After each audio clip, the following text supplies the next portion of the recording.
مسجد اللہ کا گھر ہے، جیسے ہر مسلمان کو معلوم ہے۔ گھر رہنے کے لیے نہیں ہے۔ کوئی اگر عقل سے پیدل آدمی یہ پوچھنے لگ جائے کہ اگر یہ گھر ہے تو کیا اللہ اس میں رہتا ہے؟ ہر گھر رہنے کے لیے نہیں ہوتا۔ اللہ تبارک و تعالیٰ سے اس کو نسبت دی گئی ہے کہ گھر رہنے کا نہیں ہے، بلکہ اس کی ملکیت، اس کا مالک صرف اللہ ہے۔ اسی لیے سب سے پہلے مسجد کے جو ذمہ دار بنتے ہیں، کمیٹی بنے، صدر بنے، اراکین بنے ہیں، ان کو سب سے پہلے یہ سوچ لینا چاہیے میں اس مسجد کا مالک نہیں، خادم ہوں۔ مالک صرف اللہ ہے۔ اور اسی وجہ سے کسی مسجد کو ہم ایک جگہ سے دوسری جگہ ٹرانسفر کرنے پر کیوں نہیں مانتے؟ مسجد کے متعلق کتنی شہادتیں ہو گئی ہیں، کیوں نہیں؟ اس کی وجہ یہ ہے کہ میری بات ہو، میری ملکیت ہو تو میں کمپرومائز کروں، جو اللہ کی ہے اس میں کیسے دخل کر سکتا ہوں؟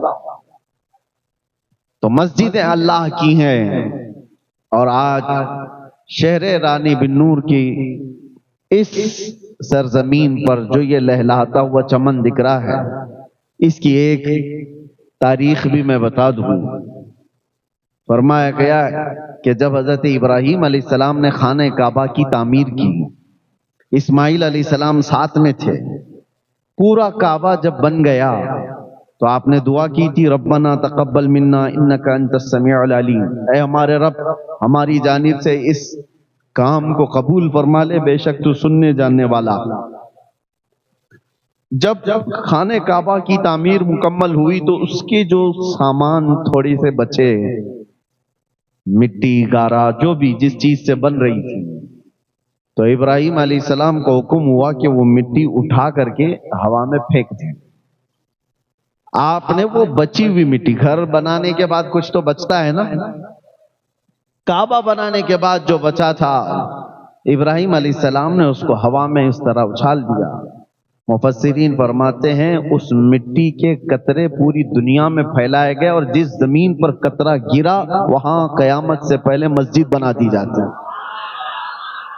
قیامت سے پہلے جہاں وہ ذرہ گرا ہے خانہ کعبہ کی بچت کا، مسجد بن کر رہے گی۔ اب سمجھ میں یہ آیا کہ مسجد یہاں پر بنی ہے تو یہ کسی کے مال لگنے سے یا کسی کے محنت لگنے سے نہیں، یہ تو برسوں پہلے زمین پر لکھا گیا ہے کہ ہاں مسجد بننے والی ہے، خانہ کعبہ کی بچی ہوئی چیز یہاں پر بھی گری ہوگی، اس کا حصہ یہاں پر بھی ہوگا۔ اسی لیے آپ لوگ اس میں زیادہ ٹینشن لینے کی ضرورت نہیں۔ جہاں پر روئے زمین پر وہ ابراہیم علیہ السلام کی اچھالی ہوئی مٹی کا ذرہ گرا ہوگا، وہاں پر بن کر رہے گی، کسی کا باپ بھی روک نہیں سکے گا، مسجد بنے گی۔ اور دوسری بات یہ، مسجد کی تعمیر کے بعد ایک عقیدہ بھی میں آپ کو دینا چاہتا ہوں، بلکہ ہر مسلمان کا یہ عقیدہ ہے۔ اتنا سجایا آپ نے مسجد کو، لاکھوں اس میں خرچہ کیے ہیں، اس کے دیوار سے لے کر اس کے ممبر، اس کے محراب، اس کی قالین، اس کے جھومر، ساری چیزوں سے اس کو رنگ و روغن سے سجا دیا ہے۔ اور اس لیے بھی میں اس کو غلط نہیں ٹھہرا رہا، ہونا یہی چاہیے کہ ہمارا گھر جتنا نہ سجے اس سے کئی درجے زیادہ اللہ کا گھر سجا ہوا ہو۔ پہلے تو بزرگوں کا یہ معمول ہوتا تھا کہ مسجد سے اوپر کسی کا مکان نہیں ہوتا تھا، مسجد سے اونچا گلی میں کسی کا مکان نہیں ہوتا تھا، کہ اللہ کا گھر ہے اس سے بڑا گھر کسی کا نہیں ہونا چاہیے۔ خانہ کعبہ پر بھی یہی تھا معمول۔ یہ تو اب کے ظالموں نے بڑی بڑی اونچی بلڈنگیں وہ بنائی ہیں، برسوں سے وہاں پر بھی تابعین یہ کہتے تھے خانہ کعبہ بیت اللہ جتنی اونچی تعمیر ہے اس سے اونچی تعمیر اس زمانے میں کسی کے گھر کی نہیں تھی، ہونا بھی یہی چاہیے۔ ہم اپنی استطاعت کے مطابق اللہ کے گھر کو خوب سجاتے ہیں، آپ نے بھی بہت سجایا ہے، آج اس کا افتتاح ہے۔ لیکن ایک سوال کبھی آپ کمیٹی والوں سے کرتے، امام سے کرتے کہ یہ پورا مکان اللہ کا، یہ گھر پورا سج تو چکا ہے، لیکن اس میں کہیں خدا کی تصویر کیوں نہیں ہے؟ خدا یہاں پر دکھتا کیوں نہیں ہے؟ سارا سامان تو لگایا، آج تک کسی نے یہ سوال کیا نہیں؟ ہم پیدائشی عقیدہ یہ لے کر کے آ رہے ہیں۔ یہ دنیا کی واحد قوم ہے مسلمان جو بغیر دیکھے اللہ کی بارگاہ میں سر بسجود ہوتی ہے۔ وہ دوسری قومیں ہیں جن کو جھکنے کے لیے سامنے دیکھنا پڑتا ہے، اور قرآن میں مولا نے ہماری تعریف میں یہ فرمایا یؤمنون بالغیب، یہ وہ لوگ ہیں جو غیب پر ایمان لاتے ہیں۔ تمہیں کس نے کہا کہ اللہ ہے؟ صرف میرے عزیزو، ہم نے جو رب تبارک و تعالیٰ کے وجود کو پہچانا ہے وہ کس کے ذریعے سے؟ محمد الرسول اللہ کی ذات سے۔ میرے آقا صلی اللہ تعالیٰ علیہ وسلم نے فرمایا اللہ ہے، تو ہم نے اس کو تسلیم کر لیا، اللہ ہے۔ اب یہاں پر بہت سارے ملحدین جو آج کے زمانے میں ایتھیزم جو پھیلا ہوا ہے، ایک عجیب سی بات ہے، وہ بہت ساری چیزوں کو ایکسپٹ کرتے ہیں اور کچھ چیزوں کو ایسا اگنور کرتے ہیں، نکارتے ہیں۔ حیرت کی بات ہے، ایک نوجوان لڑکا ہے، اس سے میں نے پوچھا، کہا کہ ہم سائنٹیفک بات کرتے ہیں، جو چیز دکھ رہی ہے ہم اس کو مان رہے ہیں، جو چیز نہیں دکھ رہی ہے آپ خدا کے ہونے کو کیوں ہم کو منوا رہے ہیں؟ خدا کو کسی نے دیکھا ہے؟ تو نہیں دیکھا تو ہم کیوں مانیں؟ اور جو چیز دیکھی ہے اس کو تو ہم مانتے ہیں۔ تو میں نے کہا اگر یہی اصول ہے تو مجھے بتاؤ، چاند کی زمین، چاند کے اوپر جانے کے بعد وہاں کی زمین، وہاں کی گریویٹی کیسی ہے؟ کہا وہ زمین کے برابر نہیں ہے، گریویٹی نہیں ہے۔ چاند پر جانے کے بعد وہاں کی گریویٹی، زمین کی گریویٹی بہت الگ ہو جاتی ہے، وہاں کا سب کچھ الگ ہے۔ کہا یہ بات تو ٹھیک ہے۔ سورج کے اندر کتنے سیلسیس ڈگری پاور ہے، کتنی گرمی ہے؟ اس نے کہا کہ اتنے ہوتا ہے، اتنے لاکھ سیلسیس ڈگری کی گرمی اس کے اندر ہوتی ہے۔ اب ہم نے ان سے یہی سوال کیا، کیا تم گئے تھے چاند میں یا تمہارا باپ گیا تھا؟ اور سورج کی اس گرمی کو کون ناپ کر کے دیکھا ہے؟ کہا فلاں سائنٹسٹ نے کہا ہے۔ چاند کے بارے میں کہا نیل آرمسٹرانگ گیا تھا اور اس نے بتایا وہاں کی مٹی ایسی ہے، فلاں ایسا۔ کہا فرق تو یہی ہے، تو بھی سنی ہوئی بات کو ہی مان رہا ہے، ہم بھی سنی ہوئی بات کو مان رہے ہیں، اور تو نیل آرمسٹرانگ کا مرید ہے اور میں محمد الرسول اللہ۔ تو دنیا کے ایک سائنسدان کی بات پر یقین کر کے بیٹھا ہوا ہے، چاند ایسا ہے، تو خود بھی نہیں گیا۔ کہتا ہے کہ سائنس نے ترقی کی، سائنس بھی کسی کی بات پر ہی چل رہا ہے، وہ چاہے نیوٹن ہو، آئنسٹائن ہو، ڈاروین ہو، ان کی جو تھیوریاں چل رہی ہیں، دنیا بڑی بیوقوف بن جاتی ہے۔ یہ لوگ بیٹھ کر کے ڈیبیٹ کرتے ہیں، ان سے پوچھو کیا یہ تھیوری تمہاری ہے، تم نے مشاہدہ کیا؟ کہ نہیں، فلاں سائنٹسٹ نے، فلاں سائنٹسٹ کی بات پر تو تجھے یقین ہے، اور ہمیں غوث و خواجہ کی بات پر کیوں نہ یقین ہو؟ اور رہی بات، تم کہتے ہو جو چیز دیکھی ہوئی ہے اسی کو مانا جاتا ہے، جو چیز دیکھی ہوئی ہے اسی کو مانتے ہیں ہم۔ تم نے نہیں دیکھا کہ چاند کی زمین کیسی ہے، ایک سائنسدان نے دیکھا چاند کی زمین ایسی ہے، تم نے مان لیا، اور ہم سے کہتے ہو خدا نہیں دیکھا تو کیوں مانتے ہو؟ ہاں میں نے نہیں دیکھا، معراج کی شب میرے مصطفیٰ نے ضرور دیکھا، میرے مصطفیٰ نے دیکھا ہے، اسی لیے ہم نے رب کو پہچانا ہے تو میرے مصطفیٰ کے دروازے سے، اور جو اس دروازے سے مضبوطی کے ساتھ لگا ہے اس کو اعلیٰ حضرت فرماتے ہیں بخدا خدا کا یہی ہے در، نہیں اور کوئی مفر مقر، جو وہاں پہ ہو یہی آ کے ہو، اور جو یہاں نہیں تو وہاں نہیں۔ یہ ہے ہمارا طریقہ استدلال۔ رب تبارک و تعالیٰ کے وجود کے بارے میں وہ کسی اور ٹاپک پر یا کسی اور موقع پر عرض کریں، لیکن آج ہم اللہ کے اس مقدس گھر میں آئے ہیں۔ اے مسلمانوں، میں دلیل کے طور پر یہ نہیں کہہ رہا ہوں، ویسے تو دلیل کے متعلق جب بزرگان دین سے پوچھا گیا کہ آپ خدا کے ہونے پر یقین رکھتے ہیں، کیا دلیل ہے؟ انہوں نے تو بہت ایسی باتیں رکھی، کہا میں تو شہد کی مکھی کو دیکھ کر کے یقین رکھتا ہوں کہ اللہ ہے۔ کسی بزرگ نے کہا کیسے؟ کہا ایک ہی مکھی ہے، ایک ہی مکھی ہے، منہ بھی ایک ہے، ساری چیزیں، ڈنک مارے تو اس کی طرح زہر کسی کا نہیں، لیکن اگر تھوک دے تو اس سے زیادہ میٹھا بھی کچھ نہیں۔ یہ کیسے؟ اور ایک دو نہیں، حضرت سفیان فرماتے ہیں کہ شہتوت کا درخت ہوتا ہے، اس کو ہرن بھی کھاتی ہے، شہد کی مکھی بھی اس کو چوستی ہے، اور اس کے علاوہ کئی جانور اس سے شہتوت کو کھاتے ہیں۔ شہد کی مکھی کھائے تو شہد دے، ہرن کھائے تو مشک اور نافع، اور بکری اور گائے کھائیں تو دودھ، سب ایک ہی چیز سے لے رہے ہیں لیکن دینے والی چیزیں ان کے اندر بدل جاتی ہیں۔ کہا کہ تمہارے اندر، ایک بزرگ ہیں فرماتے ہیں کہ ہماری ذات میں ہی اتنی چیزیں ہیں اللہ کے ہونے پر، اللہ کی نشانیوں کے لیے۔ قرآن خود کہتا ہے وَفِي أَنفُسِكُمْ أَفَلَا تُبْصِرُونَ، تمہاری ذات میں میری نشانیاں ہیں، دیکھتے کیوں نہیں؟ ایک روٹی کا ٹکڑا، ایک روٹی لے کے آؤ، ہاں اس پر سب کا کنٹرول ہے۔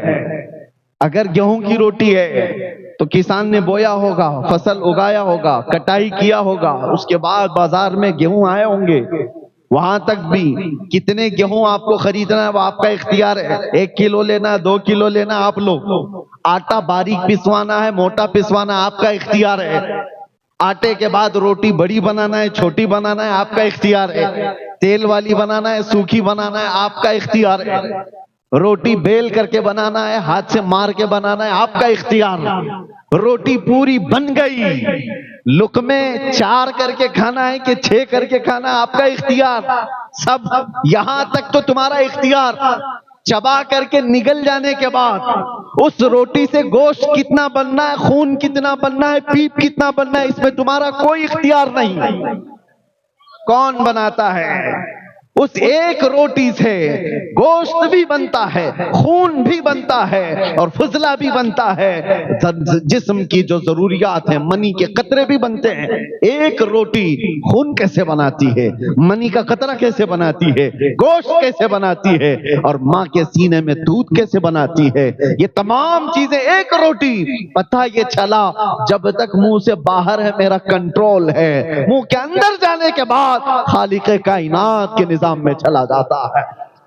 یہ ہماری ذات میں موجود نشانی ہے، ہماری ذات کے اندر ہمارا کنٹرول نہیں ہے۔ اور کیا آپ نے کبھی محسوس کیا خون اور دودھ کتنے اپوزٹ لگتے ہیں، نہ ان کی رنگت میں کوئی مشابہت ہے، دیکھنے میں کوئی مثل لگتا ہے، ایک لال اور ایک سفید، نہ خوشبو میں ہے، دونوں میں کوئی میل جول ہے، خون کی بو الگ ہے، دودھ کی بو الگ ہے، نہ دیکھنے میں، نہ سونگھنے میں، نہ چکھنے میں کوئی ذرا برابر بھی ان کے اندر مشابہت نہیں۔ خون چکھ کر کے دیکھ لو، دودھ چکھ کر کے دیکھ لو، زمین آسمان کا فرق ہے۔ اس کے بعد اثر میں بھی، ارے دودھ کچھ اور بنا دے گا، خون کچھ اور کر دے گا، دونوں بہت ڈیفرنٹ۔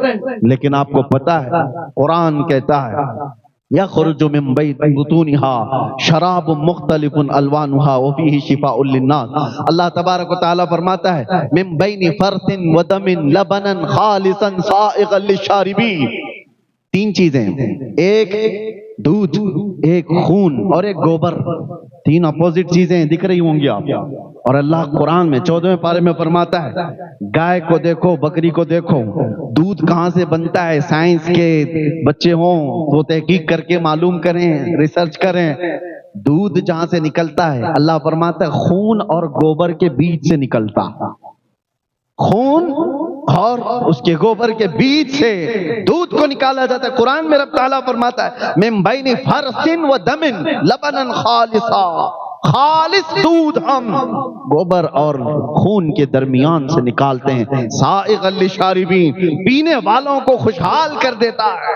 دودھ جب آتا ہے نہ اس میں خون کا مزہ ملتا ہے، نہ رنگ آتا ہے، نہ بو آتی ہے، نہ گوبر کا رنگ ہے، نہ مزہ ہے، نہ کوئی چیز۔ یہ دونوں چیزیں ذرا برابر بھی دودھ کو اثر نہیں کرتی۔ تم بھی اپنے ہاتھ میں لے کر کے دودھ یا ایک پیالے میں لے کر کے بیٹھو اور دوسرا پیالہ گوبر کا، تیسرا پیالہ خون کا، اور اس کے بعد تینوں کو ملا کر دودھ اس میں سے نکال کر کے دکھا دو، تب تمہاری قدرت پتہ چل جائے گی۔ ایک پیالے پیالے سے میں دودھ کو ان غلاظتوں سے الگ نہیں کر سکتا. اگر ان غلاظتوں سے کوئی الگ کر سکتا ہے تو وہ ایک ہی طاقت ہے، رب ذوالجلال. اللہ تبارک و تعالی ان غلاظتوں سے بھی پاکیزگی کو نکالتا ہے، اور یہ اس کی قدرت کے دلائل میں سے ہے. قرآن عظیم میں اللہ نے فرمایا. اور پھر طاقت و قوت کی بات، دنیا بہت کچھ آج ترقی کر چکی ہوگی.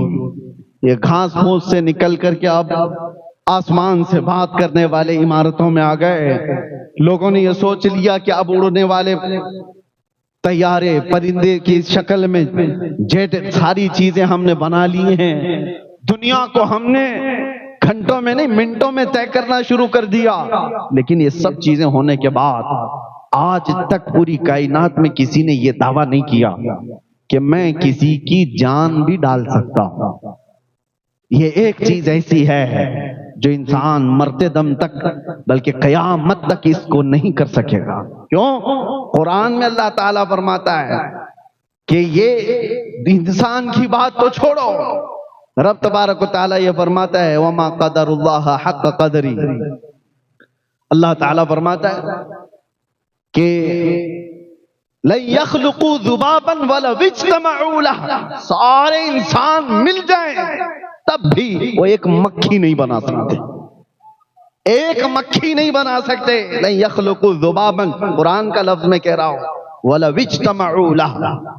سارے لوگ مل کر کے اس پر کوشش کر لیں تو ایک مکھی نہیں بنا سکتے جو جان ڈالنا ہے اس کے اندر. جاندار چیز کو نہیں بنا سکتے.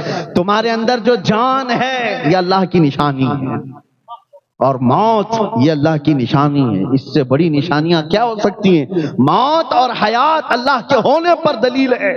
ہر بیماری کو ڈاکٹر صحیح کر سکتا ہے، مرنے کے بعد کیوں نہیں صحیح کرتا؟ چند سانسیں کیوں نہیں دے سکتا؟ ارے میرے عزیزو، تاریخ میں موجود ہے ایک بہت بڑا امیر زادہ، کوریا کا رہنے والا، جو حکومتوں کو خرید لیا کرتا تھا، ملین نہیں بلین ڈالرز کا مالک، لیکن بیمار ہوا. یہ 2012 اور 14 کی بات میں عرض کر رہا ہوں. ایک بہت بڑی ٹیلی فون کمپنی کا مالک دنیا میں، جس نے پورا ہنگامہ مچا رکھا تھا، بیمار ایسا ہوا کہ بستر پر گرا. جانتے ہو پر ڈے اس کو ڈاکٹر دیکھنے کے لیے جو آتے تھے 1 کروڑ کا خرچہ تھا. 1 کروڑ پر ڈے. سارے لوگ مل کر 6 سال تک اس کو بستر سے اٹھانے کی کوشش کرتے رہے، اور 6 سال میں کتنے کروڑ جا چکے ہوں گے؟ کروڑوں. لیکن 6 سال کے بعد دنیا کے ٹاپ لیول کے ڈاکٹرز نے اپنی عاجزی کا اعلان کیا اور کہا کہ صاحب ثروت جنہوں نے کئی 100 کروڑ کے خرچ کر چکے، ان کی سانسیں بند ہو چکی. ہم نہ بستر سے اٹھا سکے، نہ ایک سانس زیادہ دے سکے. ہمارے زندگیوں میں جو سانسیں چل رہی ہیں خدا کے ہونے کی نشانی ہے، وہ رب ہے. امام اعظم ابو حنیفہ رحمۃ اللہ تعالی علیہ کی بارگاہ میں نہیں، امام جعفر صادق رضی اللہ تعالی اہل بیت کے بڑے امام، آپ کی بارگاہ میں ایک شخص آیا، بہت آزاد خیال تھا. کیسے ہو سکتا ہے خدا کون ہے؟ آپ نے کچھ نہیں، جواب دینے کے ائمہ کے انداز الگ الگ ہیں. آپ نے کہا کبھی سمندر کا سفر کیا؟ کہا ہاں میں نے کیا ہے. کیا کبھی سمندر کا خوفناک سفر بھی دیکھا؟ سمندر کے سفر اچھے بھی ہوتے ہیں، بہت سخت بھی ہوتے ہیں، خوفناک بھی ہو جاتے ہیں. اس نے کہا میری زندگی میں ایک سفر اتنا ڈینجر ہے کہ اس کو بھول نہیں سکتا. کہا کیا ہوا تھا بتا. کہا جہاز تو نکل چکا، اچانک طوفانوں کے بیچ گر گیا ہمارا جہاز، اور جتنے اس پر کیپٹن تھے، ملاح تھے، ایک کے بعد دیگرے سب مر گئے، ڈوبتے چلے گئے. جہاز میں پانی اتنا آیا کہ کوئی سنبھال نہ سکا، سب گر گئے، مر گئے، اور جہاز ٹوٹ کے بکھرا. تو میں نے پہلے تو یہ سوچا تھا کہ یہ ملاح کسی طرح نکال لیں گے، نہیں وہ سب مر گئے. تو جہاز کے سوچا کہ یہ کسی طرح تیر کر باہر آ جائے گا. جہاز ٹوٹ گیا، ایک تختہ بچا تھا، میں اس تختے پر آ گیا اور اس تختے پر لیٹا رہا. تھوڑی دیر کے بعد اس تختے نے بھی ساتھ چھوڑ دیا، میں گر گیا سمندر میں اور اپنے آپ کو موجوں کے حوالے کر دیا.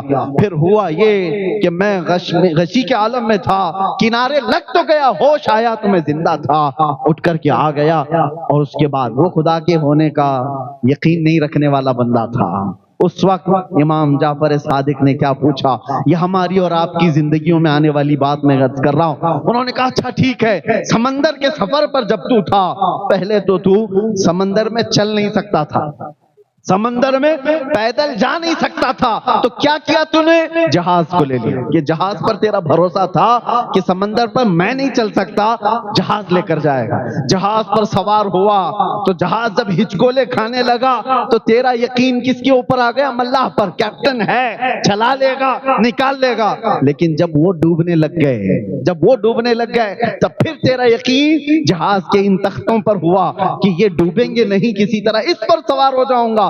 جہاز سے یقین بڑھ کر ملاح پہ آیا، ملاح سے بڑھ کر کے ٹوٹے ہوئے تختوں پر آیا، تختے پر بھی تو لیٹا ہوا چل رہا تھا۔ جب تختہ بھی چلا گیا اور تو سمندر کے حوالے ہوا، اس وقت بتا تیری کیا کیفیت تھی؟ اس وقت تیری کیا کیفیت تھی؟ تو کیا سوچ رہا تھا؟ کیونکہ جتنے سہارے تھے سب نکل گئے، جہاز تھا وہ بھی چلا گیا، ملاح تھا ڈوب گیا، تختہ تھا چلا گیا، لاسٹ کچھ نہیں تھا، سمندر کے حوالے اپنے آپ کو کیا۔ اس وقت تیری سوچ کیا تھی؟ وہ کہتا ہے میری سوچ یہ تھی کوئی تو ایسی طاقت آئے جو مجھے یہاں سے بچا لے۔ امام جعفر صادق کہتے ہیں جو تیری روح نے پکارا اسی کا نام اللہ رب العزت ہے۔ جو تیری ایسی کیفیت میں یاد آ جائے سمجھ لے وہی اللہ کی ذات ہے۔ جہاں سارے سہارے ختم ہو جائیں، سارے امیدیں ٹوٹ جائیں، وہاں پھر جس چیز کی یاد آتی ہے وہ رحمان و رحیم ہے۔ میرے عزیزو، یہ ہم نے زندگیوں میں تجربے کے طور پر بھی دیکھا ہے، جب سارے لوگ چھوٹ جائیں آخری جو امید ہے اسی امید کو کہتے ہیں، اسی یقین کو کہتے ہیں اللہ کی ذات۔ اللہ کی ذات، یہاں سے بندہ پھر اتنا پاورفل ہوتا ہے۔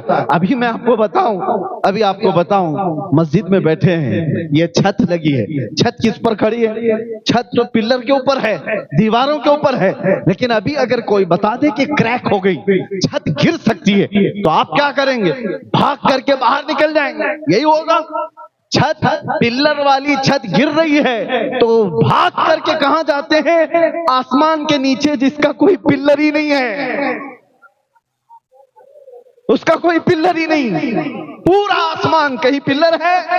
عجیب یقین ہے تمہارا، یہ پلر والی چھت پر یقین نہیں ہے کہ یہ بلڈر کا بنایا ہوا ٹوٹ سکتا ہے، وہ رب العالمین کا ہے، کبھی نہیں ٹوٹے گا۔ اس یقین کا نام ہے خدا وحدہ لا شریک کا ہونا۔ تمہارا یقین بتاتا ہے، تمہارا یقین۔ تم بچنے کے لیے بھاگتے کہاں ہو؟ بھاگتے وہی ہو، یہ بے اختیار ہے، کوئی کہتا نہیں ہے تمہیں، یہ بغیر تمہارے، یہ فطرت میں اللہ نے تمہارے ڈال رکھا ہے، فطرت میں ڈال رکھا ہے۔ میرے عزیزو، بہت سارے ایسے ہیں، ہر بچے کو سکھایا نہیں جاتا آگ گرم ہوتی ہے، برف ٹھنڈا ہوتا ہے، فطرت میں اللہ اس کے ڈالا ہوا ہے۔ کیا سب کو سکھایا آپ نے؟ ہر بچے، کسی بچے کے ساتھ اتفاق ہو گیا، آگ کے قریب آیا تو اس کو بتا دیا ہوگا، لیکن ایسا ہوتا نہیں عام طور پر کہ وہ بھی کلاس لی جاتی ہے، آگ کتنے سیلسیس گرم ہوتی ہے، یہاں انگلی نہیں لگاتے، وہاں نہیں لگاتے۔ ارے یہ سینس ہے جو ہر انسان کے اندر آتا ہے، ہر انسان کے اندر آتا ہے۔ اور یہ بھی آپ بتاؤ، میں آپ سے پوچھتا ہوں، کہیں کوئی کورس کیا ہے آپ نے کہیں پر، کسی اسکول میں، یونیورسٹی میں، کالجز میں، کہ خوشبوئیں دنیا میں کتنی ہیں اور بدبوئیں کتنی ہیں؟ اس پر کسی نے کورس کیا ہے کیا؟ کوئی کورس کیا ہے؟ آپ مجھے بتانا کہیں پر بھی کوئی ریسرچ ہوا ہے؟ اس کو خوشبو کہتے ہیں، اس کو بدبو کہتے ہیں، نہیں کیا کورس، آپ نے کبھی نہیں کیا، مجھے پتا ہے۔ لیکن میں کوئی بھی ایک چیز لا کر کے رکھ دوں جس سے مہک آ رہی ہے، اس کا نام کچھ بھی نہیں، میں آپ سے پوچھوں بتاؤ یہ خوشبو ہے یا بدبو ہے؟